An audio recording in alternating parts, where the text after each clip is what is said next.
እንደምታውቁት የትራምፕ አድሚኒስትሬሽን ኢትዮጵያን ጨምሮ 75 ሀገሮችን የጉዞ ገደብ ጥሏል። ይሄ ጉዞ ገደብ በዋናነት የሚመለከተው የኢሚግራንት ቪዛን ነው።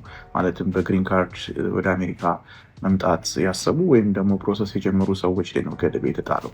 ከአሁንም የጉዞ ገደብ እንደቀጠለ ነው። ነገር ግን በዚህ ውስጥ ናቪጌት ማድረግ የምንችላቸው ፕሮሰሶች አሉ፣ ሌላ አማራጮች አሉ ብላችሁ የምጠይቁ ብዙ ኢትዮጵያኖች አላችሁ። ያን ሰዎች ያደርጋችሁ አንዳንድ መፍትሄዎችን ለመጠቆም ሞክረናል። ለምሳሌ አንዱ መፍትሄ እንግዲህ ይህን የምነግራችሁ በህጉ መሰረት ነው። ፕራክቲካሊ ገና ቴስት አላደርግ ነው፣ ግን የአሜሪካ ህግ ውስጥ አለ። ይሄ K3 የሚባል ፎርም ነው። እንግዲህ K3 ልክ እንደ በእጮኝነት ሰዎች እንደሚመጡበት ያለ የነን ኢሚግራንት ታይፕ ነው። አንድ ሰው I-130 ወይም ደግሞ I-130 የሚባለውን ፎርም ኢትዮጵያ ውስጥ ላለችው ባለቤቱ ወይም ልጆቹ ከሞላ በኋላ ባለቤቱና ልጆቹ ኢትዮጵያ ውስጥ ለረዥም ጊዜ እንዳይቆዩ ከፈለገ ይሄ ሌላ አፕሊኬሽን መሙላት ይችላሉ። እሱ K3 አፕሊኬሽን ይባላል። እዚህ K3 አፕሊኬሽን ሞልተው ዩኤስሲአይኤስ ያን ፕሮሰስ እስከሚያደርግ ድረስ አሜሪካ ውስጥ ሆነው መጠበቅ ይችላሉ። በዛ ሰዓት ውስጥ እንግዲህ ከመጡ የግሪን ካርድ አፕሊኬሽን ከዚሁ ከአሜሪካ መሙላት ይችላሉ ማለት ነው። ይሄ የ75 አገር የጉዞ ገደብ ሁላችሁም እንዳስተዋላችሁት እና እንደምታውቁት ሰዎች ከአሜሪካ ውጪ ነው እንጂ ወደ አሜሪካ መግባት የማይችሉት። አሜሪካ ውስጥ የገባ ሰው ለምሳሌ በነን ኢሚግራንት ቪዛ፣ በተማሪ ቪዛ አሜሪካ ውስጥ ወረደ የገባ ሰው ኢትዮጵያ ላይ ቢሆን እንኳን ግሪን ካርድ ፕሮሰስ ማድረግ ይችላል። እዚህ ላይ ነው K3 የሚለው አፕሊኬሽን ወይም ደግሞ ፎርም ቫሉ የሚኖረው ማለት ነው። ኢቨን ኢፍ የግሪን ካርድ አፕሊኬሽናችን ኢትዮጵያ ውስጥ ያለን ፋይል ተደርጎልን ቢሆንም ዩኤስሲአይኤስ ማለት ነው፣ በኬስ አፕሊኬሽን ወደ አሜሪካ መተን የአፕሩቭ እስከሚደረግልን መጠበቅ እንችላለን ማለት ነው። ነገር ግን ኬዛችን I-130 ኦልሬዲ አፕሩቭ ከተደረገ እና ናሽናል ቪዛ ሴንተር ላይ ከደረሰ K3 መጠቀም አንችልም። ስለዚህ ኬዛችን አፕሩቭድ ያልሆኑ ሰዎች ብቻ ነው ይሄ K3 ፎርምን መጠቀም የሚችለው ማለት ነው። እንግዲህ ይህን ራውት መጠቀም የሚያስፈልገው ምናልባት የጉዞ እገዳው በ75 ሀገሮች ላይ ኢትዮጵያን ጨምሮ የተጣለው አሁንም አፕላይ የሚያደርጉ ሰዎችን የሚያካትት ከሆነ ኦፍኮርስ አሁን ሊያካትታል፣ ግን የሚቀጥል ከሆነ ለሚቀጥሉት 2 ዓመታት ቢቀጥል ከሆነ ይህን ትሪክ መጠቀም ይቻላል። አሜሪካ ውስጥ መጥቶ የአፕሊኬሽን ፕሮሰስ እየተደረገ እዚሁ መጠበቅ እና እዚሁ አጀስትመንት መጠየቅ ይቻላል። አመሰግናለሁ። እንግዲህ በዚህ ዙሪያ ምክር የምትፈልጉ በ55 ስቴት የምትገኙ ኢትዮጵያኖች ሙሉ ሎን መደወል ትችላላችሁ። ሙሉ ላ ሁል ጊዜ ከእናንተ ጋር ነው። አዳዲስ መረጃዎች ለጥገኝነት ጠያቂዎች ወይም ደግሞ ለአሳይለም ሲከርስ የዛሬው መረጃ ያንን ይመስላል። አላን ጉደታ ነኝ ከአላን ጉደታ የጠበቃ ቢሮ ነው። ዛሬ ላጋራቸው የመጣሁት አዳዲስ ኢንፎርሜሽኖች አሉ። በተለይ ደግሞ ለጥገኝነት ጠያቂዎች ወይም ደግሞ አሳይለም ሲከርስ ህጉ በየጊዜው ይቀያየራል። ምንድናቸው ለውጦቹ? የእኛን ኬዝ እንዴት ነው አፌክት የሚያደርገው? ምን ያህል ጊዜ ይኖረናል? እነዚህ ነገሮችን ቶሎ ማወቃችሁ ቶሎ ሪስፖንድ እንድታደርጉ ይረዳችኋል። ምክንያቱም የአሳይለም ኬዞች በተለይ ደግሞ ፍርድ ቤት ያሉ ነገሮች በየጊዜው ነገሮች ሲቀያየሩ ጉዳያችሁንም እንደዛው ፖዚቲቭሊም ኔጌቲቭ በሆነ መንገድም አፌክት ሊያደርገው ስለሚችል አዳዲስ ነገሮች አሉ ብዬ በገመትኩ ቁጥር ቶሎ መጥቼ ሼር ለማድረግ የምፈልገው በዛ ምክንያት ነው። የመጀመሪያው ሼር ላደርጋቸው የፈለግኩት ነገር ምንድነው? ባለፈው ጊዜ በሜይ 7 ላይ ጥገኝነት ማመልከትን የሚከለክለው ህግ CLP ሩል ይባላል። ሰርከምቨንቲንግ ሌጋል ፓትዌይ ሩል የሚባል በቦርደር በኩል ወይም በሜክሲኮ የምትመጡ ሰዎች ከ2023 ጀምሮ ከሜይ 11 2023 ጀምሮ የጥገኝነት ማመልከቻ እናንተን አንቀበልም ብሎ አዲስ ህግ ነበረ CLP ሩል የሚባል። ያ ከሜይ 7 2026 ላይ ዛሬ 2 ዊክስ አጎ ነው መሰለኝ ቫኬትድ ሆኗል። it was a good news። እኔም አንድ ፕሮግራም ሰርቼበታለሁ። በጣም ደስ የሚል ዜና ነው። ያ ነገር ደግሞ ኔሽን ዋይድ ወይም ደግሞ ሁሉም ስቴቶች አፕላይ ያደርጋል ብለን ገምተን ነበረ፣ ግን that's not the case። ዛሬ ልነግራቸው የፈለኩት ምንድነው አሁን በቅርቡ በዚህ ሳምንትና 2 ሳምንት ጊዜ ውስጥ ፍርድ ቤት ይዘናቸው የምንገባቸውን አሳይለም ሲከርስ በሙሉ በተለይ እዚህ ሃያስቪል ወይም ደግሞ አናንዳይል ኢሚግሬሽን ኮርት እዚሁ በዲኤምቪ ኤሪያ ያሉ ኢሚግሬሽን ኮርቶች ስንገባ ዳኞቹ ምን እያሉ ነው? ያ ቫኬት የተደረገ ህግ አውቀነዋል፣ ግን አፕላይ የሚያደርገው እስካሁን ድረስ እዛው ካሊፎርኒያ አካባቢ ላሉ ፍርድ ቤቶች ብቻ ነው እያሉን ነው። እዚህ አካባቢ አትሊስት ዲኤምቪ ኤሪያ ጉዳያችሁ ያለ ሰዎች ለእናንተ ጥሩ ዜና አይደለም፣ ግን አትሊስት ጉዳያችሁ ካሊፎርኒያ፣ አላስካ፣ ኔቫዳ፣ ኦሬገን፣ ሲያትል እነዚህ በ9ኛው ሰርክት ኮርት ስር ያሉ ፍርድ ቤቶች ከሆነ ጉዳያችሁ ያለው ይሄ CLP ሩል ቫኬትድ መሆኑ በጣም እጅግ በጣም ነው የሚጠቅማችሁ ማለት ነው። በጣም ትልቅ ማነቆ የነበረ ህግ ነው እና ያ ሪሙቭድ ሆኗል። ስለዚህ ጉዳያችሁ እዛ ያላችሁ ሰዎች ለዚህ ነገር ብቁ ናችሁ ማለት ነው። አንፎርቹኔትሊ ጉዳያችሁ በዚህ በዲኤምቪ ኤሪያ ያለና በሌሎቹ በፎርዝ ሰርከት፣ ፊፍት ሰርከት በሌሎቹ ስቴቶች ያላችሁ እስካሁን ሶፋር ያ ነገር አፕላይ ያደረገ አይደለም።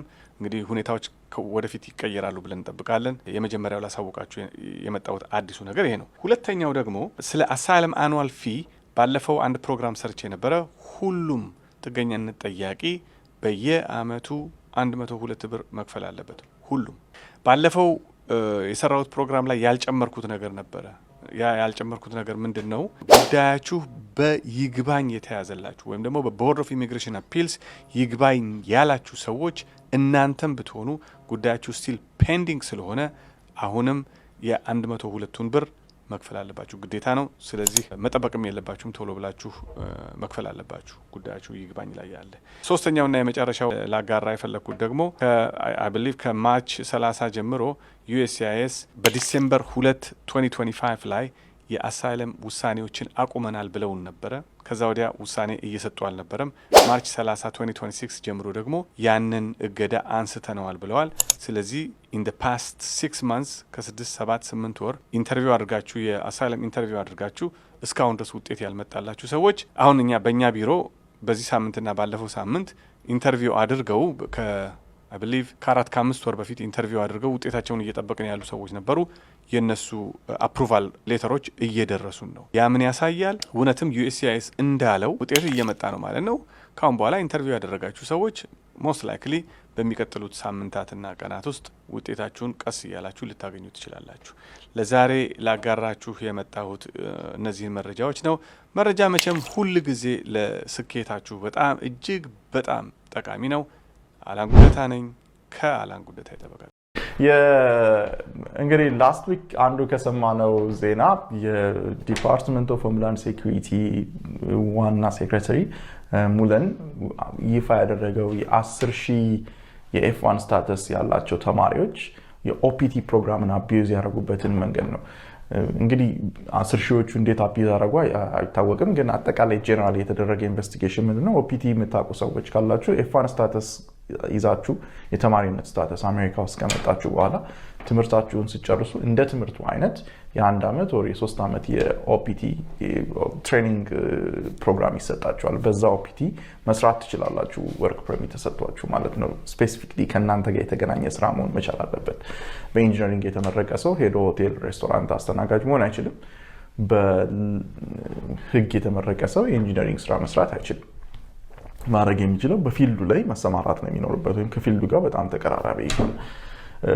በአብዛኛው እነዚህ የህንድ ኬዞች ናቸው እና ቴክሳስ ላይ እና አንዳንድ ስቴቶች ላይ ኦፊስ ይከራያሉ።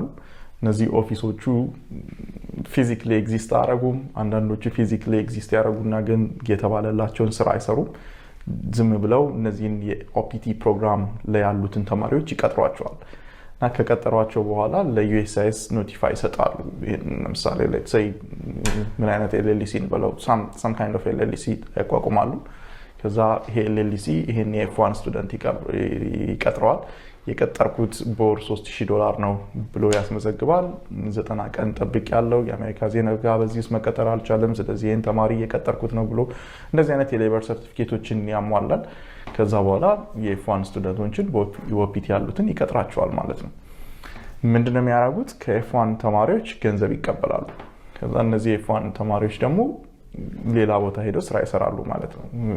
ምክንያቱም ኤፍ1 ስታተስን ከጨረስክ በኋላ በተማሪነት ከጨረስክ በኋላ በኦፒቲ ፕሮግራም ውስጥ በ90 ቀን ውስጥ ስራ ማግኘት አለብህ። በ90 ቀን ውስጥ ስራ ካላገኘህ ከአሜሪካ ለቀህ መውጣት አለብህ። ብዙ ሰዎች አያገኙም፣ ወይም ደግሞ ብዙ ሰዎች ላንል እንችላለን 20-30% አያገኙም። እና እነዚህ ሰዎች አሜሪካንን ለቀህ መውጣት አይፈልጉም። ያላቸው ቻንስ በአይን ሚንስ መቀጠር ነው፣ በጣም በርካሽ መቀጠር። ያም የቀጥራቸው ከሌለ ደግሞ እንደዚህ አይነት ስካም ውስጥ ይገባሉ ማለት ነው። እነዚህ ስካመሮች የሚያገኙት ጥቅም የኤፍ1 ተማሪው ለቀጣሪዎቹ ይከፍላል። ምክንያቱም ስታተስ ነው የሚሰጡት በዚህ ኦፒቲ ፕሮግራም ውስጥ 90 ቀን ከመባረር አድነውታል። ስለዚህ በየወሩ ነዳጅ ማደያ ሊሆን ይችላል፣ ሆቴል ሊሆን ይችላል፣ ከሚሰራው 10% 20% ይከፍላቸዋል ማለት ነው። ኢምፕሎሮቹ መክፈል ሲኖርባቸው፣ አሰሪዎቹ መክፈል ሲኖርባቸው ለኤፍ1 ተማሪዎቹ ግን የሚከፍሉት በተጓዳኝ እነዚህ ሰዎች ናቸው። እና የዲኤችኤስ ያደረጋቸው ኢንቨስቲጌሽኖች እነዚህን ስካመሮችን የያዘው ከስካመሮቹ ጋር ተባባሪ የሆኑት ተማሪዎች ኦፒቲ ላይ ያሉትም እነሱም እንግዲህ ተጠያቂነት አመልጡ ማለት ነው። ስታተሳቸውን ያጣሉ፣ ወደፊት አጀስት ማድረግ አይችሉም፣ ከአሜሪካ ይባረራሉ። እንግዲህ የአሜሪካን ሲስተሞች ላይ በጣም ማሲፍ ሲስተም ነው። ገቨርንመንትን ለሆነ ጊዜ ማታለል ትችል ይሆናል፣ ግን በዘላቂነት ማታለል አይቻልም። በተለይ እንደዚህ አይነት በብዙ ቦታ ያሉ ማጭበርበሮችን ስትመለከቱ እዛ ውስጥ ላለመግባት ተጠንቀቁ። አንዳንድ ጊዜ እንመለከታለን። በተለይ አይቲ ሙያ ውስጥ አሁን ብዙ አይነት ስካሞች ይሰራሉ። ሬዚሜ በመስራት አዲሽናል የሆነ የኢምፕሎይመንት ሂስትሪዎችን በመጻፍ እንግዲህ አንዳንድ ቦታዎች ላይ የተሳካላቸውን ሰዎች ታያላችሁ፣ ከዛ እናንተም ትገባላችሁ። ግን ይሄ ማሲቭ ወደ መሆን ሲሄድ፣ ሲስተሚክ ወደ መሆን ሲሄድ የአሜሪካ መንግስት ፍላግ ያደርገዋል። ምክንያቱም የዛኔ የናሽናል ሴኩሪቲ ሌቨል ይደርሳል። እነዚህ ነገሮች ቶለሬብል ከመሆን በላይ ይሆናሉ። አንዳንድ ማጭበርበሮች መንግስት ራሱ እያወቀ ቶለሬት ያደርጋቸዋል።